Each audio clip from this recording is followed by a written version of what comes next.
right. Can everyone see my screen? Yeah, we can.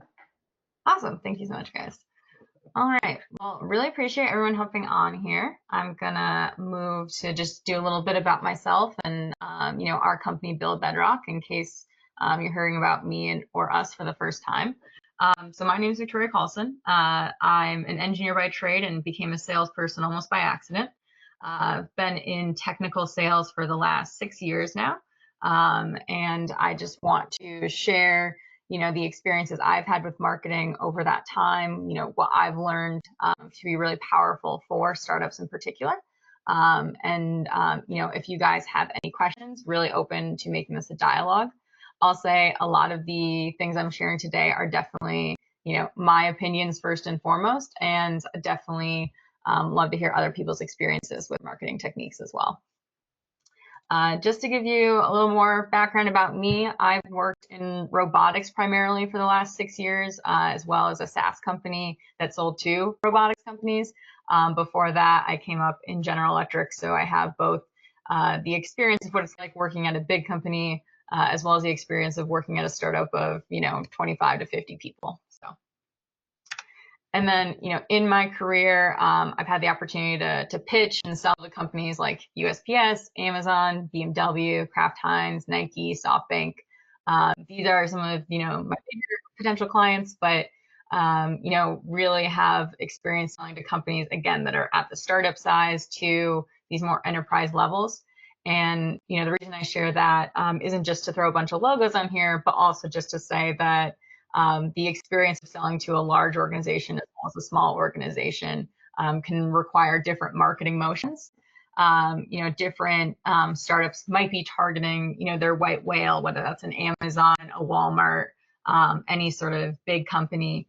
But I do think there's a lot of value too in selling to like those smaller level companies as well. So that's just some of the experiences that will kind of inform some of the things I talk about today as well. All right, just to give you a sense of what we're going to cover today. I typically plan on only about like 30 minutes of content, so you guys will get some time back, or we'll, use your questions to kind of change the course of this conversation, either during it or at the end. I really wanted to start out with what marketing is out there, especially someone like me coming up through, an engineering degree and not an MBA or marketing. It can feel very overwhelming just how much is out there. What are all those options? And so I've found different ways of kind of slicing the deck there when it comes to marketing. And I just want to share some of those insights and definitions a bit with you as well. And really throughout that, I'm going to be kind of layering in cheat codes, things that I think add a real impact when you're at a startup. And we'll talk about what really matters when it comes to selling as a startup with a team of 2 to 10 people versus later down the road when you're able to really build out a true marketing engine. And that'll kind of inform sort of MVP marketing, that minimal viable product term gets thrown around a lot, but what do I think are some of the things you most want to have when it comes to your initial marketing efforts? And then kind of our last bit, we'll be talking a little bit about, how my company Build Bedrock can help. Obviously, first and foremost, we love that our founders get access to like the knowledge and resources they need to do it themselves. But we also have clients who have been working with us that we help get prospective customers through different marketing efforts. And so I'll talk a little bit about that as well. So just to start out here with marketing, like I mentioned, I primarily in my career have worked in the sales function. And so when I've worked with marketing, it's been a lot of collaboration, but at times I've always found it very challenging to understand what the point of marketing was, to be pretty honest. It just wasn't something that I completely got. It seemed like they made things really pretty. It seemed like they talked a lot about these things called personas. There was all these types of like higher level strategies and ways of thinking that didn't really make a lot of sense to me, frankly. And I'm not sure how familiar everyone is with this image, but it's a thing that comes to mind for me a lot. And it's the tree swing kind of cartoon where you really get a sense of this is what the product is from, how it was sold or how, it was actually installed or what the customer asked for. And I bring this up because you can see, the marketing version is always going to, have some sense of style, this sort of graphic. And I really underplayed kind of the impact that marketing can truly have on the actual customer acquisition journey. So when we really think about marketing, I really would recommend we focus on two of the most important things that they do, which is help define and work with the product teams on, what is the product and who does it appeal to? And then how can we attract people to our offering, to our product? Those are like the two most critical elements, I would say, around marketing that should be considered, especially at an early stage company, because you need to be getting your message out there in some fashion. Even if it's going to be done by you very ad hoc, there are things that we can learn from marketing organizations that are, 10 times the size of your company. And we kind of simplify those for you as you introduce yourself to your customers. So, really my first cheat code here that I kind of wanted to spend a little bit of time on was that your marketing really needs to match you, your company, and your product. So again, my experience is primarily at, technical startups, right? And there can be a kind of disconnect between the vision of marketing and your product. It's really technical, maybe it's doing something that's never been done before. And conveying that is always going to be a challenge, even inside your own company. But truly, what I find to be most important when it comes to the marketing that you choose is that it needs to be where you are as a founder, where your company is, and your product. We'll get into more examples as we go down here, but maybe you don't need a social media strategy if you're not doing direct to consumer. Maybe you don't need a newsletter if your target audience would never read it. So considering which marketing strategies that you employ really should match like your particular story over others. And while it's always great to take the expertise and insights from other people, myself included, they may not be applicable to your story. And so holding on to your own vision of like what your company does or doesn't do, that is really primary what should drive your marketing strategies. I'll pause there, see if there's any particular questions either coming up from the chat or if someone wants to cut in here with some questions here.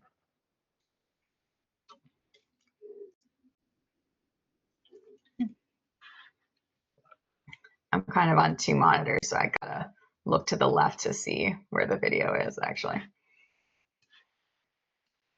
Cool. Sounds like there are no questions in the chat, so I'm going to keep going. So when I really started to think about what customer acquisition was, inside of a startup story, I started calling it full stack commercialization, because when it actually comes to how your customer interacts with your company, it's bringing together a lot of different functions or activities that might be done by multiple departments, but that are really run by you and your small team. So things around product management, marketing, sales, implementation, customer success, all of that really plays into the journey your customer will have. And so I've really kind of refined these into 5 different stages that I'll walk you guys through. So approach is really a lot about how your product both is targeted to a particular customer, as well as who that customer is. So for example, if you're selling to enterprise clients or an agency, and you don't have a white labeling feature as part of your SaaS product, that might be an area where your product is misaligned to your approach of targeting an enterprise client. And bringing both of those types of conversations together is really important, even in an early stage company. Where we're going to really spend most of our time today is what I call attraction. And that is, the activity of attracting a customer to your product. So it's how your customer finds out about you, which we'll cover as part of inbound marketing. Or it can also be how you reach out to a customer, whether it's prospecting, cold calling, these more sales motions to generate leads and business. I'll briefly go through the other 3. Acquisition is really that sales journey, that process of acquiring a customer. activation would be when you actually onboard that customer and get them to start becoming familiar with your product. And then acceptance would be once they're fully bought into your vision and are now, a reoccurring customer, reoccurring revenue for you. All parts of these are important. And so really the next thing I kind of wanted to stress to you guys is marketing doesn't exist in a vacuum, and it is part of that journey. If we think back to that tree swing, and some of my initial reservations around marketing have historically been sometimes we're selling a brighter vision than what the product actually is. And this is something that a lot of founders, myself included, can be uncomfortable about, is how can I sell the future of my product as much as the product I currently have? And that can be a particular challenge, to sell a version of something that's not perfect, but feel like you have to do it to actually make that acquisition. I think it's always important when you're kind of selling a version of your product you're moving towards, is that it is a product you're moving towards and that is in line with your vision, and that you will build as you actually sell that to a customer. So those are all parts of the founder journey. But it's something to consider with marketing, is you might be putting a polish on something you don't think is polished. But it's all part of selling a vision of what your company will do and not just the current state. All right, so I mentioned talking a little bit about inbound versus outbound marketing. So these are terms that some of you who may have dabbled in these areas might be familiar with. If you're familiar with a company like HubSpot, which is a customer relationship management tool, inbound marketing is a huge part of their motion. And if you've ever, looked at a software solution and found tons of resources, ebooks, things that you can download if you provide your email, all of that is part of that inbound marketing engine. And big companies like HubSpot will really stress that, because you want your customer to come to you and look for things from you, and then you'll pursue them because they're now warmer. They know who you are as a company. And then kind of that outbound of going and finding customers yourself, that's typically a smaller portion of the puzzle. I'll say, having talked with people from HubSpot this week, their outbound is still 30% of their business. It's still a big part of what they have to do. But the reality is inbound is kind of a luxury when it comes to marketing for a startup. Really, in a startup, what we're probably going to see is you're having to go find people yourself, because people don't know you exist yet. If you have a truly innovative product that no one's ever thought of before, getting to that next stage of people looking me up, people trying to find what I am, is going to be a challenge if it's never been done before, if you're doing things in a different way. So that's really my next cheat code to you, is probably no one is looking for your product. And that sounds maybe a little harsh, but the reality is, again, when you're doing something so different, it can be a challenge for people to know about you. If you're building a robot for an industry that's never dabbled in robotics, if you're offering a service that's different than how other people have looked at it in the past, those are all things that you have to consider when it comes to that inbound type of marketing activities, whether it's social media or search engine optimization. Is you could spend a long time getting really good at generating a newsletter that, again, people aren't subscribing to because they don't know you exist. They're not quite looking for you.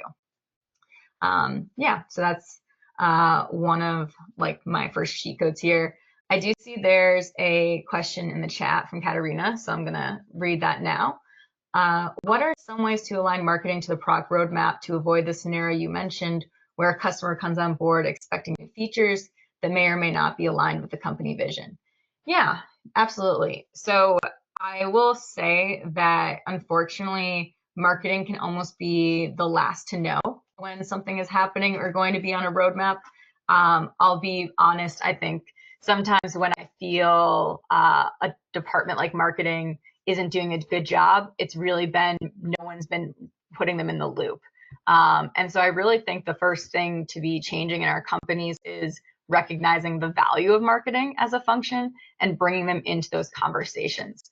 I've seen a lot of really cool stuff actually with software companies where they'll publicize their product roadmap, right? You can click on a portion of their company and you can see these are the features we're going to build. And that is something that's really a marketing advertisement that product has enabled by sharing that publicly. So those are really big ways I think marketing and product can work together.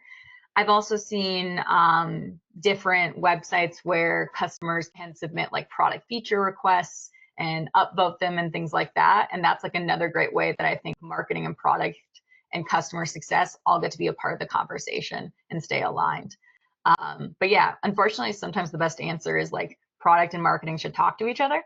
But the other thing I'll say too is that it does begin with engineers starting to trust marketing and not just think they're trying to make everything blue, even though a lot of marketing people like to make things blue, and really start seeing them as part of like the vision for the company.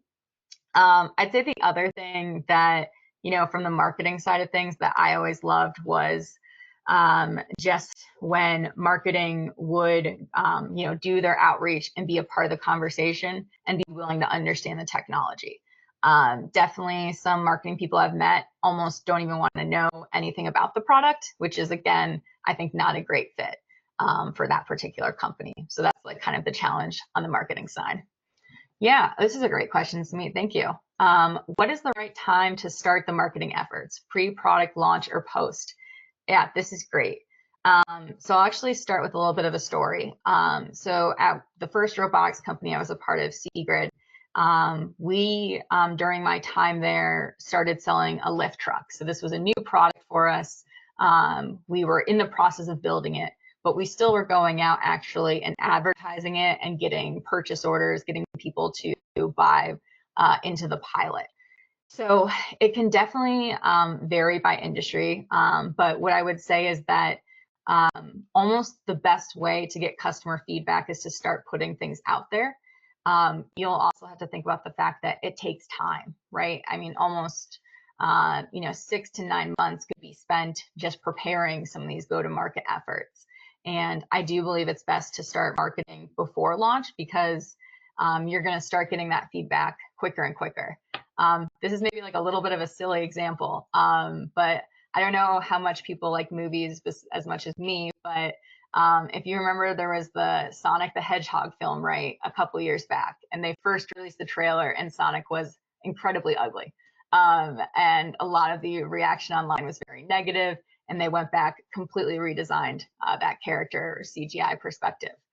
That series is now on its third movie coming out. And so I think that's kind of maybe a little more of a personal example, but when we start opening up ourselves to feedback before launch, we can almost start making the product better because we're going to start getting that feedback, negative or positive. Cool. I'm going to go on to the next question. All right, so the next portion. So I'm not going to go through and read all these words, but as I was building out and preparing for this conversation, there's a lot of different ways you can market to people. There's content marketing, digital marketing, email marketing. If you are trying to get familiar in the space, there's almost hundreds of different ways you could talk to customers. I'm also pretty much living in the digital marketing space, but there's ads, there's influencers, there's affiliate marketing. There will always be a strategy to employ, but it can get kind of messy when you're starting out and you're a founder who's never encountered these types of things before. And so I kind of wanted to simplify things a little bit for all of us.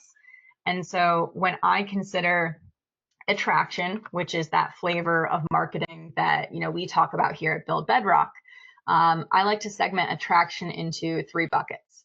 One of those is collateral. So those will be pretty aligned with content marketing, but those are case studies, websites, blog posts, newsletters.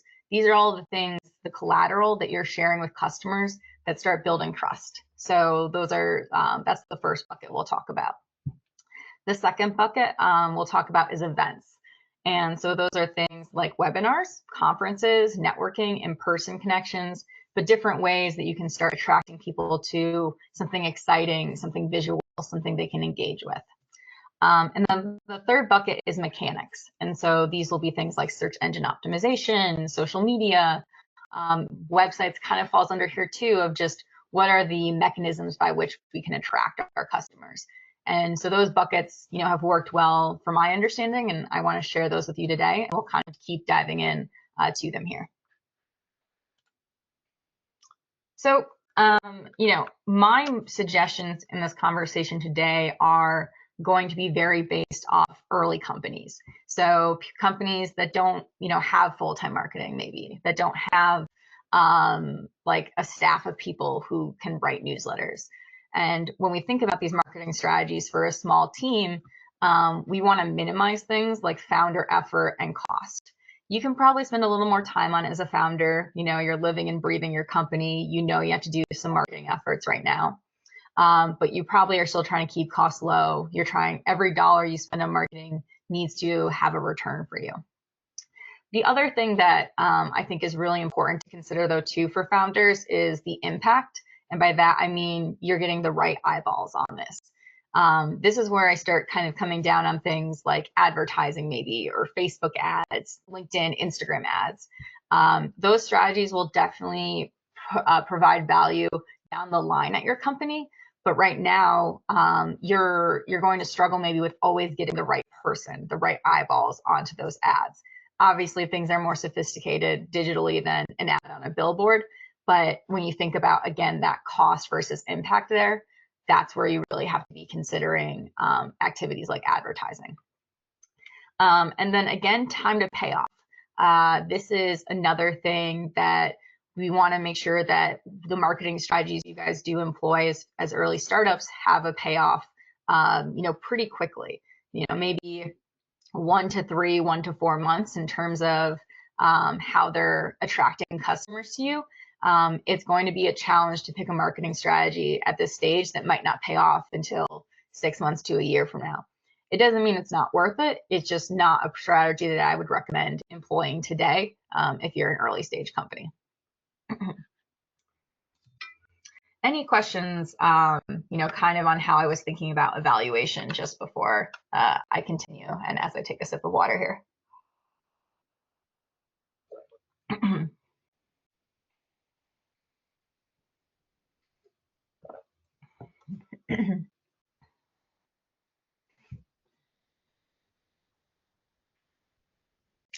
What's the right balance of short to long-term marketing efforts in a startup? Yeah, that's a great question. Thanks.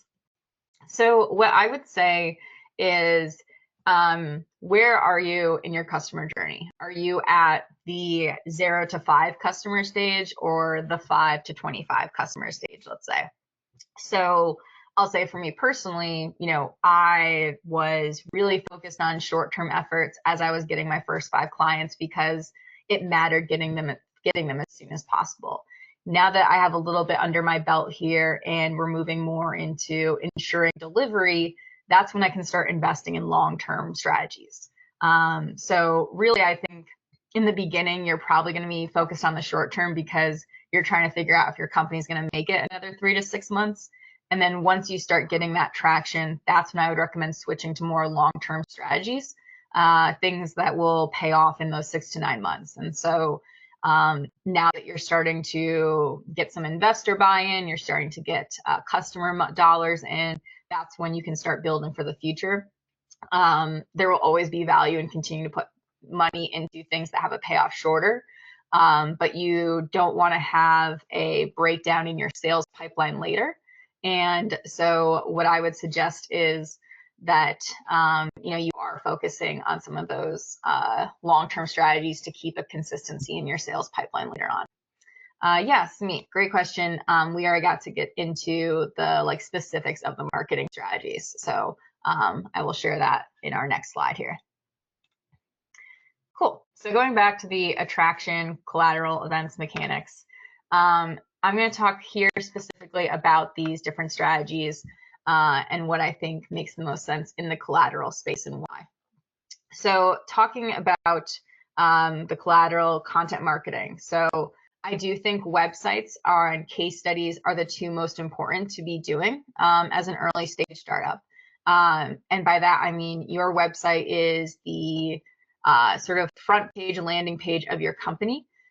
There should be ways to contact you in terms of forms where you're collecting customers' emails and phone numbers who are interested in you.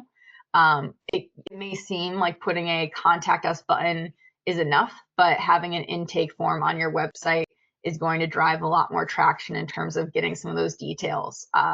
Having a schedule a demo button, things that are going to allow people to reach out to you and provide a little bit more insight. The other great thing about websites is you can often track people and companies that visit your website. And that's another big reason I think websites are one of the most important things you can have, is it lets you know when people are interested in you early on. Obviously, almost every company has a website, but is your website really designed for a customer to engage with you quickly? Would be the question I have about your particular website design. The next most important thing to me is case studies. And the reason I say case studies is once you start having customers who are willing to share their story about working with you, that is going to start building your credibility and your social proof. So this is collateral that you can share with other potential customers to say, this person trusted us and we got these results with them. I'm going to share their story with you because I think it's similar to you as a customer. So that is why case studies would be my next most recommended collateral piece. In terms of other elements of the collateral, so I mentioned newsletters, blogs, videos, podcasts, ebooks, guides, freebies, and more. So like I said, I think newsletters, blogs, videos, podcasts, and ebooks, all of those to an extent will take a lot of time to generate the content for. So, writing up all of these types of things, if that's not already part of, your founder's repertoire or anyone on the team's repertoire, those can be a challenge unless you're looking to outsource those activities, which you may or may not be at this stage.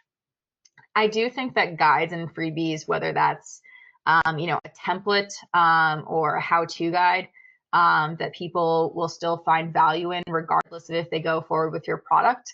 Those are things that can be really powerful as well, because you can ask for people's email address basically to download something off your website.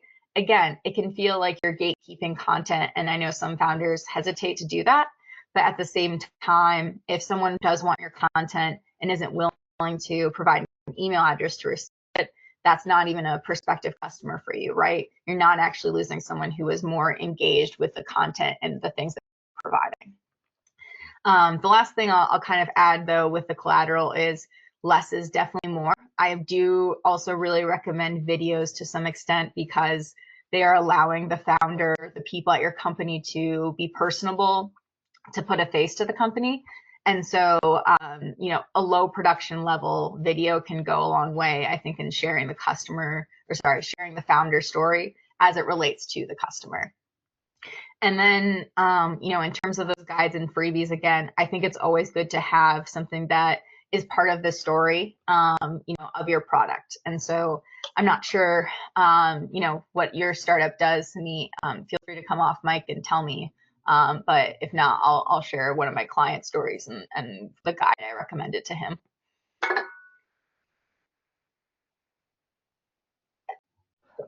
Hey, Victoria. We are a SaaS-based product company, primarily, working on AI-based products. So if that's the question you had for me. Working on AI what, sorry? It's an AI-based product. AI-based product? Okay. Yeah. So are you focused on a particular industry or vertical? Yeah, we are actually we are in the process of deciding on what market segment to target, right? So I think that's an exercise we are currently going through. We have identified a couple of marketing segments customer segments where we think that might be a right thing to do for during our early stage reach out. So yeah. Okay, great.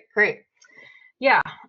So what I'll say is for, one of my clients, they have a SaaS startup that focuses on building business cases. So instead of building business cases in Excel, they're building business cases, in the software. And so that target audience is going to be your consulting firms, Deloitte, Accenture, things like that. So the sort of freebie and guides that we've been putting together are around, an Excel template. That's an Excel template of a business case. So it is a freebie in that space that a consultant might want, but it's still providing something of value to them that they don't need the software tool for. Another company I worked for as well had a guide around the state of robots as a service. So this would be a guide that other robotics companies would be interested in reading. And so we put that on the website for free download as well. Again, getting phone number, email, company name as all part of that content marketing strategy. So I think for your kind of evolving target customer, as you figure out those industries, you could have pages for the industries you're targeting and a freebie guide related to how to do something related to your product, and kind of bring them in on part of that story.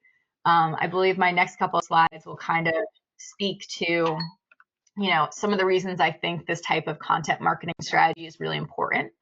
And the kind of first element of this is that you want to always be helping over always selling.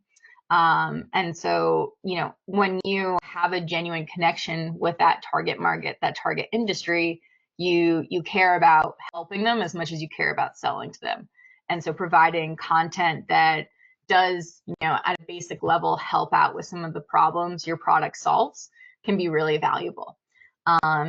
For example, I have another client who has an add-on to a different software tool in the Python space. And so, they could be creating how-to guides to do different things in that software. So someone who's using those types of tools would still find them and read that guide, and then, learn a little bit more about this company and how their product actually helps out with that particular need. Does that make a little more sense to me? Like, are you getting a sense of how you might connect this? Oh, yeah, of course, yeah. Cool, great, awesome. Thank you everyone who's joining too. We're kind of in the middle of things, but feel free to ask questions and jump in at any point, either interrupt me or in the chat. Excuse me. So I kind of alluded to this already, but one of the big things in terms of the attraction collateral story for me is, what can I give away for free?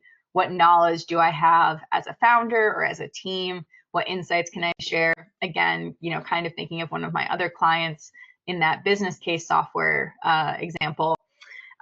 He has a lot of consulting experience that he's gained over a decade, and so he can give guidance and advice to potential clients because he has this knowledge he can give away for free that as we unlock that, gets them more excited about the product. So that's always something that I think is an important question to ask when you're putting together this type of collateral, is what insights can I give away for free that will keep allowing someone to later buy into the actual product or service I offer.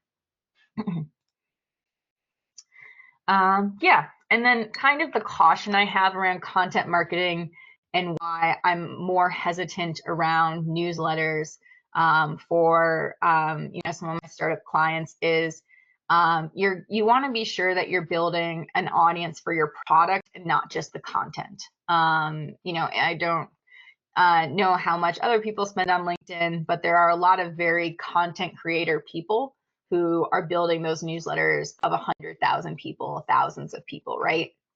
And when you do make the decision to move into the newsletter space, let's say, you want to be sure that you're actually attracting the audience for your product and not just people who want to read the content. I definitely think that a regular newsletter makes more sense for service-oriented companies than product. That being said, there's still value in building your mailing list and updating current or former clients on your products, things that are happening there. But you want to consider, when you're building a newsletter to attract new customers, what am I pulling in the right people, and how much effort is this taking per lead that it's getting me? I just don't find a lot of founders who want to sit down and write for 8 hours for a month, or for 8 hours to put together your content for a month. So that's just something to consider when it comes to marketing a newsletter. So that's just my general guidance in the newsletter space in particular. All right. Give me 1 second. I'm going to take another sip of water. All right. So now I'm going to focus a little bit more on the events portion of attraction. So these would be your webinars, your conferences, your trainings. And what I think really differentiates these as far as attraction is that people buy from people. And when we think about informing people about your startup, through cold calling or events, or cold calling or email, is that we really want to put a face to the company, a face to the product that you're selling. I heard the term, in the last couple of months about like founder market fit and how much the founder embodies the company and helps sell it. So when we really, when we're introducing people to your startup, whatever your startup happens to be named, we're actually really introducing them to you as a founder, and putting, yourself out there as a representative of that company is almost just as important as the brand identity and values you're coming up with for your company. And that kind of leads me into my next cheat code here. Especially in the early stages of a company, you're trading people's trust in you, the founder, the team, into trust for your company. Again, like that personal connection is really what can be missing from a lot of marketing and sales today and a lot of the digital space. And so fostering that connection first and foremost is my most important recommendation when it comes to attraction, in my opinion. And the reason that events do this so well is that it does introduce people to you. You're talking at these in-person events and networking. You're conveying information, putting your face out there. I think conferences are a really awesome way for teams as well to put their startup out there and build connections. Picking the right conference is really just the next most important part. All right. Now I'm just going to kind of go through some of the mechanics parts of attraction and just some of the pluses and minuses here for each of them. So SEO, or search engine optimization, you'll definitely find people saying SEO is dead as Google continues to evolve. I don't think it's necessarily dead, but I also don't necessarily think it's the most important thing for a startup at the early stages. Again, going back to is someone looking for you? I think until you can really zero in 100% on the particular problem and pain you're solving, and make that pain what people are Googling, that's where search engine optimization is going to be a challenge for a smaller tech company. Social media, again, I haven't met a ton of founders who want to spend 8 hours a month or more building up their Instagram following. If this is you, that's awesome. Please keep doing that. But thinking again about going to where your audience is and tailoring your marketing to your target audience. If your target audience isn't on Instagram, isn't on TikTok, then I don't think it needs to be a big part of your strategy. I'll return to kind of the comment I made though about websites, where I called it sort of a credibility signaler.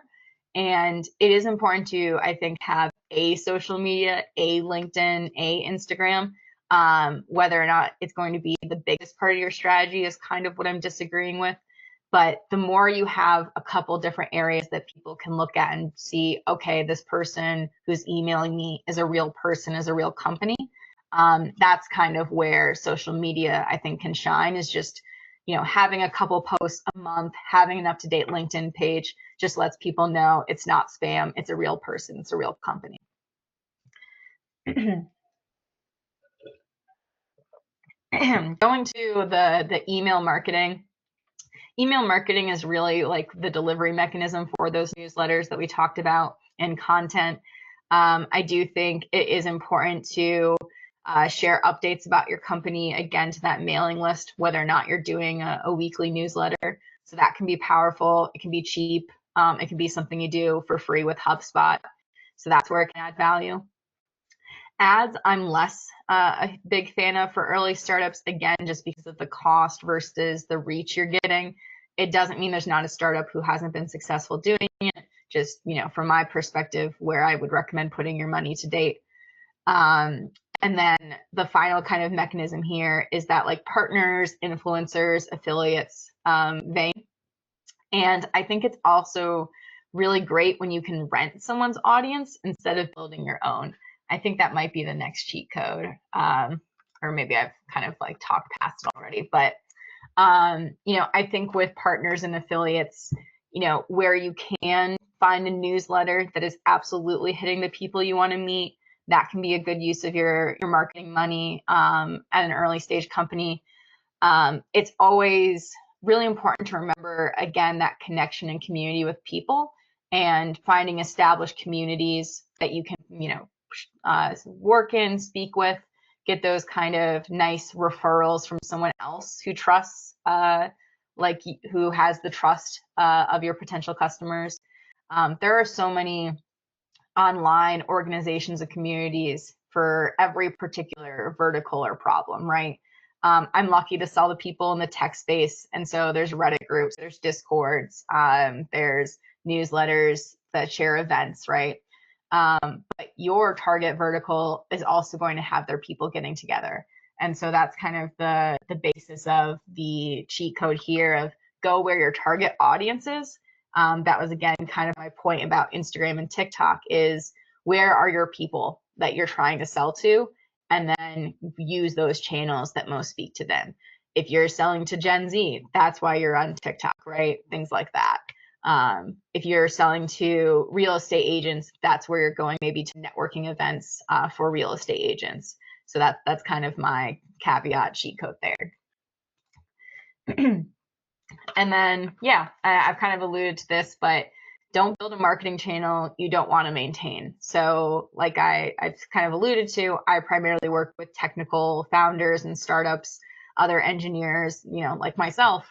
And some of them don't want to write every week. Some of them don't want to figure out this newsletter stuff. And I would definitely never recommend doing it then if that's not something you don't want to maintain. It can seem kind of obvious for some people, but it is something I've kind of conveyed to some people as well. Is just if you don't want to be updating your Instagram, that means you have to pay someone to update your Instagram. All right.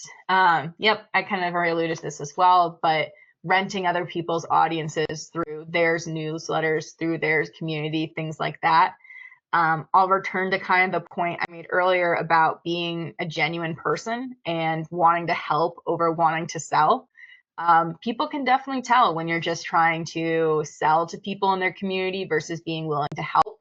I definitely don't recommend joining a Facebook group and then starting to immediately sell to those people. You do want to genuinely come in and be willing to help regardless of whether that gets you a customer. That's where you're going to get farther in terms of, your marketing strategy. Okay, yeah. So that's, the main content I had on marketing, cheat codes, things of that nature. Yeah. Awesome. Great questions to meet. HubSpot and CRM tools that have other programs. So HubSpot does have a free version and then a $20 starter customer platform version that I'm actually still on, just the $20 level. You can get very far with those early allowances with HubSpot. They do also have a startup program as well that is discounted for when you want to get up to the higher marketing tiers. So happy to send a little bit more information on that if you're interested. I will also say that there are other tools out there if you're looking in the newsletter space that might come a little more cheaply to start. But I do think you'll get very far with HubSpot's free version or $20 a month version if you are, emailing under 1,000 people a month, which most early startups are. Oh, cool. ActiveCampaign. Okay. I think also Beehive and ConvertKit start pretty low as well. So.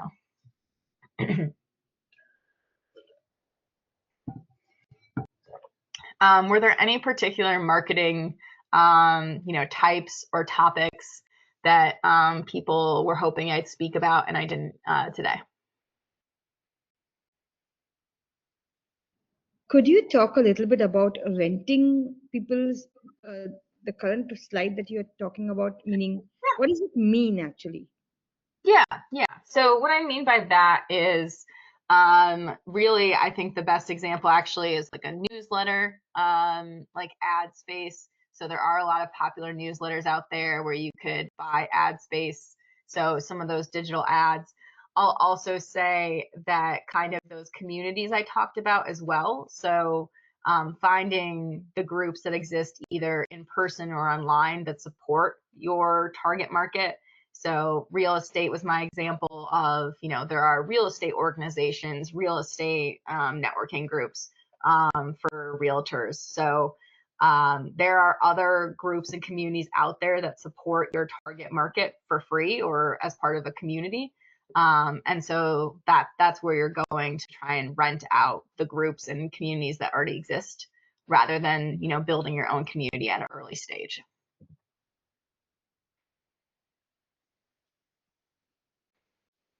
Cool. Thank you. Yep, awesome. So, with all of that being said, obviously I'm here to talk a little bit about Build Bedrock as well and what we do. And why I think marketing is so important is it is attracting those customers. And so when I consider just everything that an early stage startup might need to get those initial leads, what would be that fast time to payoff, and what would combine both sales and marketing strategies. That's where we developed what I call a traction engine. So essentially what we're doing is we are doing the work with you to build those pieces of attraction collateral, usually websites and case studies, like I said, as well as putting events together, online events that we can attract people to that are in your target customer area. We'll update those credibility signalers I mentioned, whether that's your LinkedIn profile or websites, again, things that kind of prove you are a real company and real people selling out there. And then what we do is we start leveraging the sales motion of email outreach, and we start inviting people to your content, not just to book meetings. I'm not sure about you guys, but I get a ton of cold emails now every day, trying to sell me things and book meetings. And so going back to that always be helping over always be selling is what we're trying to do for you is give you just a little bit of a taste of what it's like to share free content, share free events with your target customers, and invite them to those conversations, and then intro into meetings with them after you started building that credibility and trust with your target. So that's just my final call to action to you, that if you've enjoyed speaking with me today or found what I had to say helpful and you're interested in having a meeting with me, I'll include that in our follow-up. But above all, I truly love helping founders and early startups. And so I hope you've learned something today from this conversation. I'll share out the replay and video. And I'm always available for quick questions as well. So that's all I have for today. And I'm around for, questions for the next, honestly, half an hour if you guys have more. So.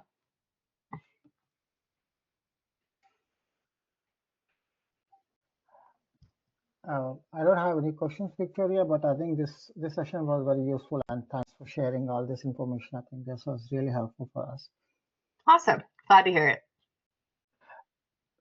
So you guys have like a tool, or it's just you basically need to engage with the team here who can help us through this process? Yeah. So what we do is we do have it's basically a services model, and so we have our own set of sales tools that we leverage to do the cold email outreach. But we're building this kind of mini motion for sales and marketing with you, and trying to get you those prospective customers. We have kind of offerings after that, but this is usually where we start with our clients to start getting them those meetings and conversations they're looking for. Got it. Thank you. Yep. Hi, Victoria. This was really awesome, and thank you for offering all the information and explaining them in detail. I had a question. Yeah. often we have a bunch of people that we have spoken with. We Hmm. try to be helpful with them. Uh, Yeah. they could be tagged as our prospects, Hmm. and for some reason, I know the sales process. You and I, we both know the sales process is very long. So some in the journey they opt out for some reason, and Hmm. sometimes it could be nothing related to your product. It could just be they don't have the time or some personal things come up. So my question is, um, how would you how would you reach back to them after a long time, or would you even reach back to them after like a few months? Yeah. So Yeah. it's on that. Yeah, absolutely. So I'll kind of um, make a few different suggestions based off a couple of scenarios in that question. But so, I have this happen to me too. And I kind of like to put people in what I call like nurture land. And so I will be including them on a few, irregular monthly emails saying, this is what's up with Build Bedrock this month. This is the events we're doing. Share information like that, just to keep them informed. Very low stakes, very low pressure. They don't even have to open it, but it, keeps us in mind in their inbox. I will always, from the sales side of things, if we did have at least an initial conversation, call them 3 months later, check in if we did make a contact there. I think, one of the best things about doing new collateral and new events is to say, hey, there's this new thing we're doing, come take a look. So it's both attracting new people as well as allowing you to reach out to prospects that may have fallen off. The last thing I'll kind of add to here is the thing to consider is how objection handling might be handled in your sales organization today. I've seen in my experience a lot of focusing on the product and the features, and people will think, oh, it's not time for this yet. And one of the most important things to do, I think, in early sales conversation is to say, why now? Why do things have to change for you? And typically when I'm reaching back out to someone 3 months later, I'm asking, has anything changed since you told me no? Did you actually get to do it yourself? Did you actually build out the things you said you would do without me? And if not, let's revisit that conversation, because I don't want you to lose another 3 months. So that's some of the things that come to mind here with that type of problem.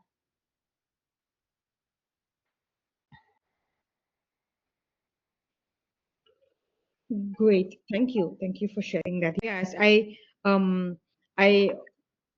almost felt like giving up on them, but this is a much more encouraging answer for sure. Yeah. And like you mentioned in your slides, we have been helping them in a big way. And we see that they have downloaded the content that we shared with them. So then to summarize what you said, maybe look at the if anything has changed in their business, um, and get to know about that, and Mm-hmm. also invite them to anything new that you're working on, right? Yeah. Yeah. And also, what news is coming out about them, right? Like, have they, what have like, if they're a bigger company, like maybe they've had their board of directors meeting and there's something public. If they're a smaller company, maybe they've raised capital, but there's plenty of things you can find out on LinkedIn or in the news publicly that can drive that outreach. And I think, again, if it's coming from a place of you want to help them and you're genuine about that, that outreach is just you being nice, you being a good friend, type that sort of thing, and not being a pushy salesperson. Makes sense. I wonder, are these types of emails called something where you're reaching out to people that you've already spoken to? Is there Yeah. yeah. Yeah, nurture is definitely the word I've seen the most for these types of, and that's why I just call it nurture land, because it's more fun sounding to me. I don't know if there's another more technical term for it, but yeah, I think nurture or follow up type of conversations is probably the best I've seen. Makes sense. Makes sense. Awesome. Thank you. Yeah. Yeah. All right. Any other questions? We still have 2 more minutes for sure, but again, happy to stay longer. Actually, one more, if I may. Yeah, absolutely. Do you have any AI prompts to help us with this part of like your presentation, like what you said, like and especially like the question that I asked about following up or about anything that can help in that direction? Any particular keyword that can help us get more get better quality of answers? Yeah. Yeah, absolutely. So there will be tons of scripts out there. You don't even, need AI necessarily to write them. So what I would say, actually, what I'm seeing that's really cool in the AI space is helping summarize like details about clients or details about companies. Those are helpful, and you can use them to write an email for you to do these follow-ups. So there are sales tools out there that will do this.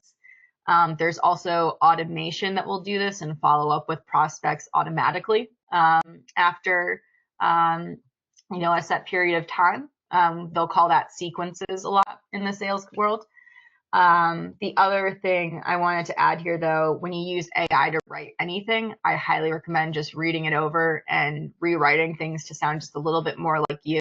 There's a lot of AI writing out there that doesn't sound like you, so that's always valuable.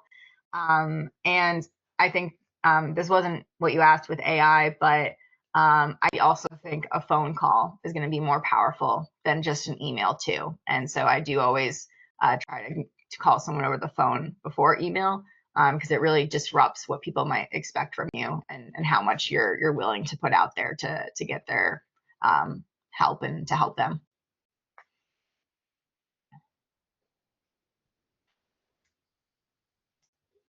Oh, and one other thing with AI, actually, I'll say is if you haven't actually, played around with things like Canva, they do have so much there that's pre-built template-wise, or they have like magic design, all these magic write things. So those are also really helpful in this space for someone who's just getting started with marketing. Wonderful. I was just typing all the things, so I couldn't respond earlier, but thank you so much for sharing. Yeah, no problem.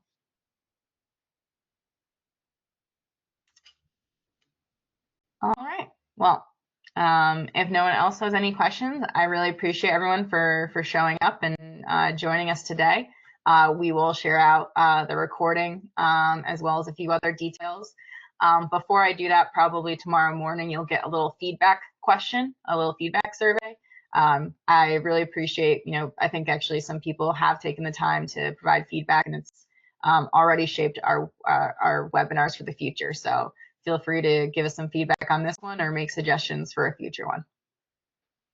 But again, have a good rest of your day, and thanks everyone for joining. Thank you.